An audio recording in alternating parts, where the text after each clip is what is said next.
Okay,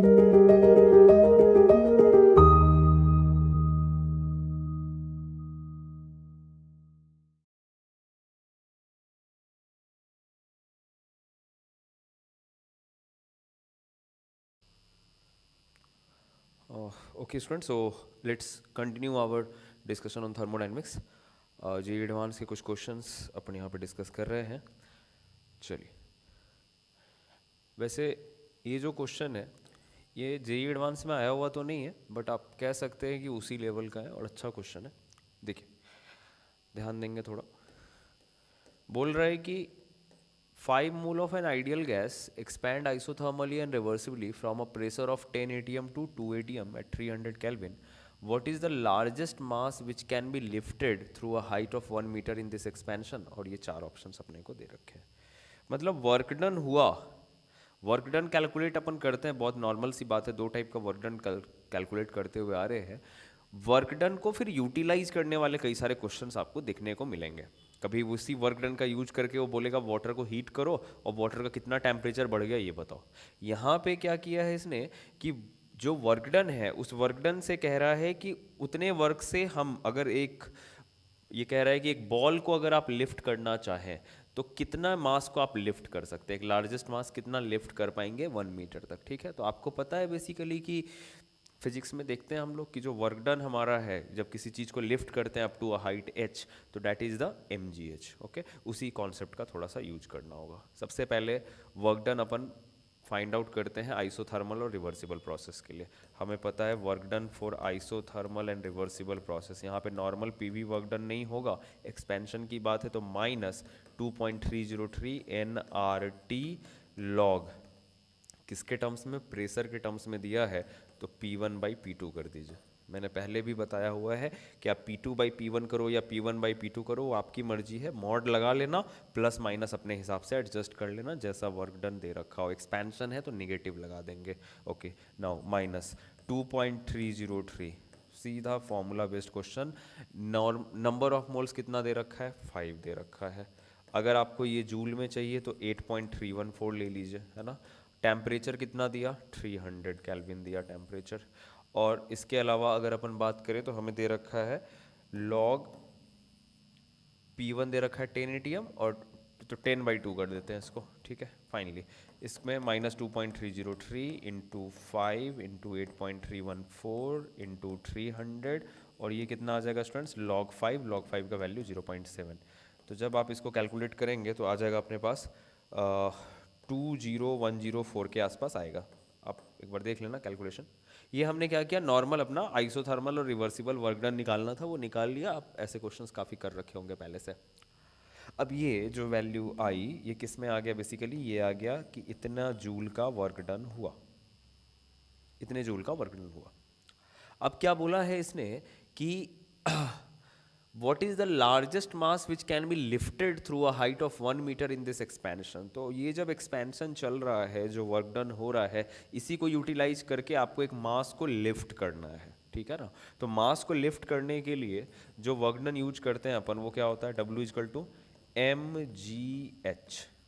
है ना. ये फॉर्मूला से अवेयर होंगे आप लोग. फाइनली मेरे को करना क्या है, मास फाइंड आउट करना है. तो मास के लिए क्या करना चाहिए, वर्क डन को डिवाइड करना चाहिए G और H से. ठीक है, वर्क डन को चलो डिवाइड करते हैं. वर्क डन कितना, 20104. ठीक है ना, 20104, इसको डिवाइड कर दो. G gravitational constant 9.8, acceleration due to gravity 9.8. अगर वो बोलता 10 लेने को तो 10 लेते हैं अपन, अभी 9.8 लेके चल रहे हैं. हाइट कितना, 1 मीटर, सही है अपने यूनिट के हिसाब से.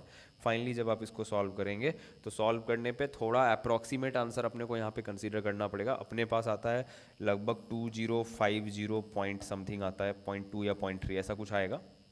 तो जो क्लोजेस्ट ऑप्शन है उसके हिसाब से अगर हम लोग देखें तो क्या आना चाहिए, 2049 kg.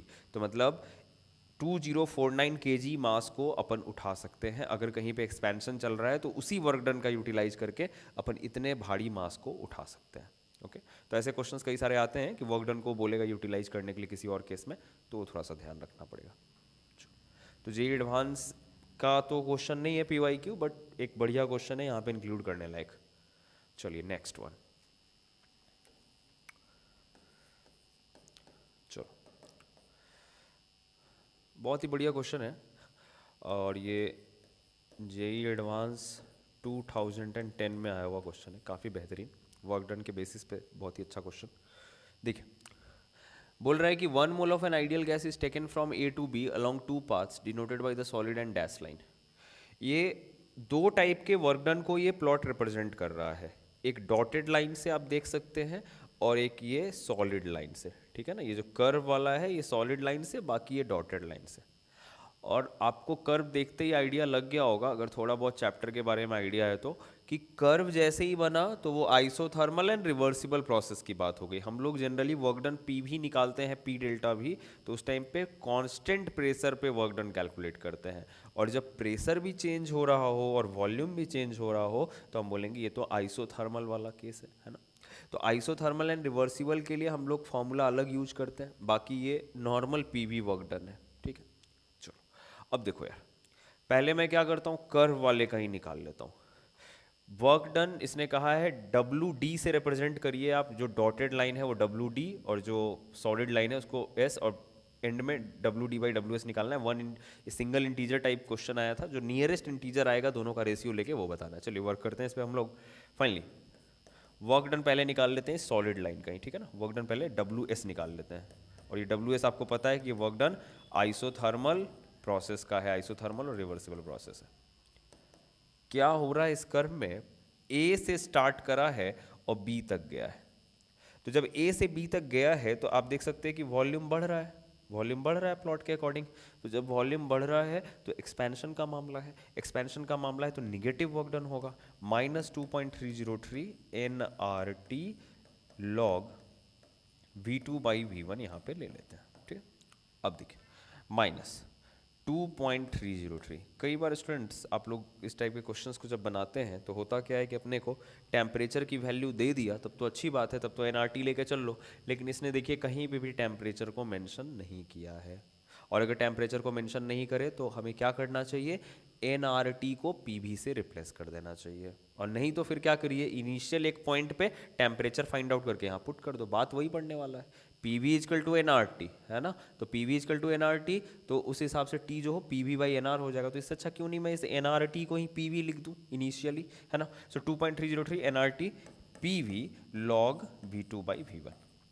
और करना क्या है यहाँ पे -2.303, इनिशियली कोई एक पॉइंट को पकड़िए। इनिशियली हमने देखा कि प्रेशर अगर 4 ATM है, ये इनिशियल 4 ATM अगर प्रेशर है तो यहाँ पे 4 डाल दिया।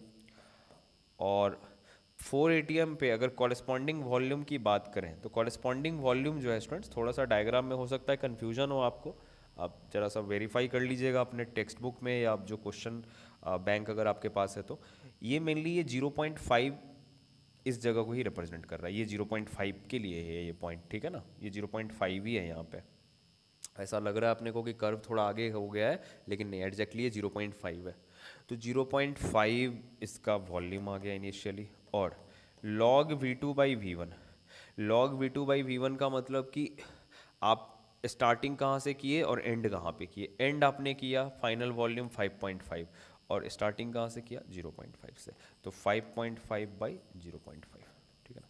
मैंने बार बार बताया हुआ है कि अपने को इसका लोड नहीं लेना है कि V1 बाई V2 कर रहे हैं कि V2 बाई V1 कर रहे हैं। आप जो वैल्यू चाहिए वो निकालिए और फाइनली मतलब मॉड के अंदर से उसको निकाल लीजिए और पॉजिटिव और निगेटिव अपने एक्सपेंशन या कॉन्ट्रैक्शन के अकॉर्डिंग कर दीजिए। तो अपन निगेटिव लगा के बैठे हुए हैं ऑलरेडी।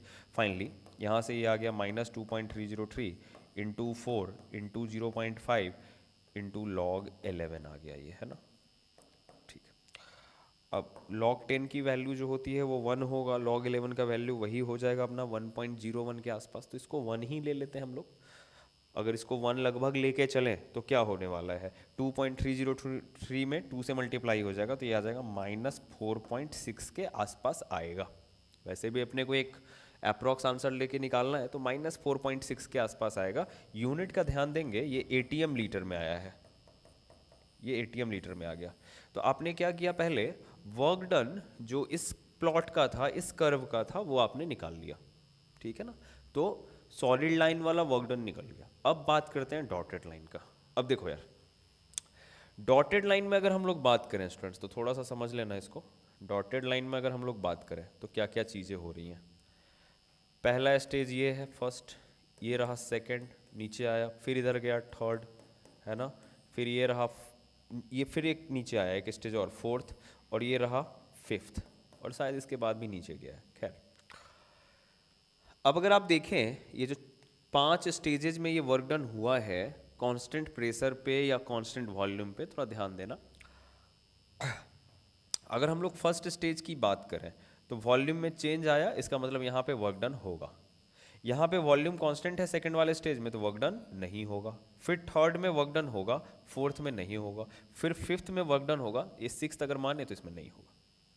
इसका मतलब जो हमारा डॉटेड लाइन वाला वर्क डन है, अगर हम लोग वर्क डन डॉटेड लाइन वाला निकालें तो क्या होना चाहिए, work done of the first stage मतलब ये, plus work done of the third stage मतलब this one, and then the work done at the fifth stage. यही करना पड़ेगा ना स्टूडेंट्स।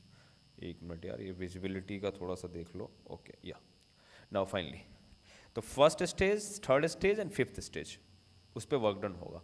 इन जगहों पे वॉल्यूम कांस्टेंट हो गया तो जीरो कर दिया। ठीक है, आगे बढ़ते हैं। पी डेल्टा वी लगाना है, और जो भी प्लॉट अपन कंसीडर कर रहे हैं फर्स्ट थर्ड फिफ्थ सब में एक्सपेंशन हो रहा है, तो निगेटिव पहले ही मैं लगा के बैठ जाता हूँ, यहाँ माइनस पहले ही लगा देता हूँ, और पी डेल्टा वी करता चला जाऊँगा, सबको फिर ऐड कर लूँगा। अब पी डेल्टा वी करते हैं। पहले स्टेज के लिए देखिए पी डेल्टा वी क्या हो जाएगा। पहले स्टेज के लिए ऑब्वियस सी बात है कि प्रेशर 4 और वॉल्यूम में चेंज कितने का आया, वॉल्यूम में चेंज देखिए कितना है 2 और 0.5, यानी कि 1.5 का चेंज आया। ये हो गया हमारे फर्स्ट के लिए, प्लस माइनस पहले ही बाहर कर चुका हूँ। थर्ड के लिए बात अगर करें तो थर्ड में अगर हम लोग देखें तो ये हमारा मतलब प्लॉट में थोड़ा सा इशू है यार, बट चलो कोई नहीं। ये जो पॉइंट है ये लगभग 1 के आसपास आना चाहिए। मैं थोड़ा देख लेता हूँ इसको। ये 1, हाँ ये 1 के ही आसपास आएगा। यानी इस जगह पे जो इस पॉइंट पे जो थर्ड स्टेज अपन देख रहे हैं, इस पॉइंट पे प्रेशर कितना 1 atm। अच्छा, और चेंज इन वॉल्यूम अगर देखें तो कितने का हुआ, चेंज इन वॉल्यूम कितने का हुआ 3 - 2 यानी कि 1 का। ठीक है, प्लस फिफ्थ में अगर हम लोग देखें तो फिफ्थ में क्या हो रहा है, फिफ्थ वाले केस में अगर हम लोग बात करें तो ये हो गया अपने को 0.5 इसका प्रेशर है। और वॉल्यूम में चेंज की बात अगर करें तो वॉल्यूम में चेंज कितना हुआ 5.5 से 3, 5.5 से 3 का मतलब 2.5, यही हुआ। अल्टीमेटली अगर हम लोग देखें तो ये हो गया -4 × 1.5 6 + 1 + 2.5 × 0.5 मतलब कि 1.25। हाँ सही है यार, यही है। सो फाइनली ये आ जाएगा अपने को 8.25 -8.25, और ये जो आया ये भी आया ATM लीटर में। ये सारे वर्क डन ना, ये भी निगेटिव, ये भी निगेटिव, ये भी निगेटिव, तीनों निगेटिव को ऐड करके -8.25 आ गया। तो सॉलिड का ये और डॉटेड का वो। फाइनली हमसे क्वेश्चन क्या पूछा था इसने, क्वेश्चन पूछा था कि WD/WS बताओ। तो बोलेंगे WD/WS, इसका क्लोजेस्ट इंटीजर फाइंड आउट करने की कोशिश करते हैं। डॉटेड लाइन के लिए -8.25, सॉलिड लाइन के लिए -4.6। जब सॉल्व करते हैं तो ये लगभग 1.8 के आसपास आता है। निगेटिव निगेटिव तो कैंसिल ही हो जाएगा ना, निगेटिव तो अपना कैंसिल हो गया। ठीक है, तो ये आ गया 1.8। अब 1.8 का जो क्लोजेस्ट इंटीजर है वो अगर पकड़े तो 2, तो WD/WS कितना आ गया 2 आ गया। ओके ठीक है, तो वर्क डन पे एक बहुत ही अच्छा क्वेश्चन जिसमें हमारे दोनों कॉन्सेप्ट का यूटिलाइजेशन हो गया, एक तरफ आइसोथर्मल और रिवर्सिबल प्रोसेस वाला और दूसरी तरफ कांस्टेंट प्रेशर वाला। ठीक है, ओके स्टूडेंट्स, चलो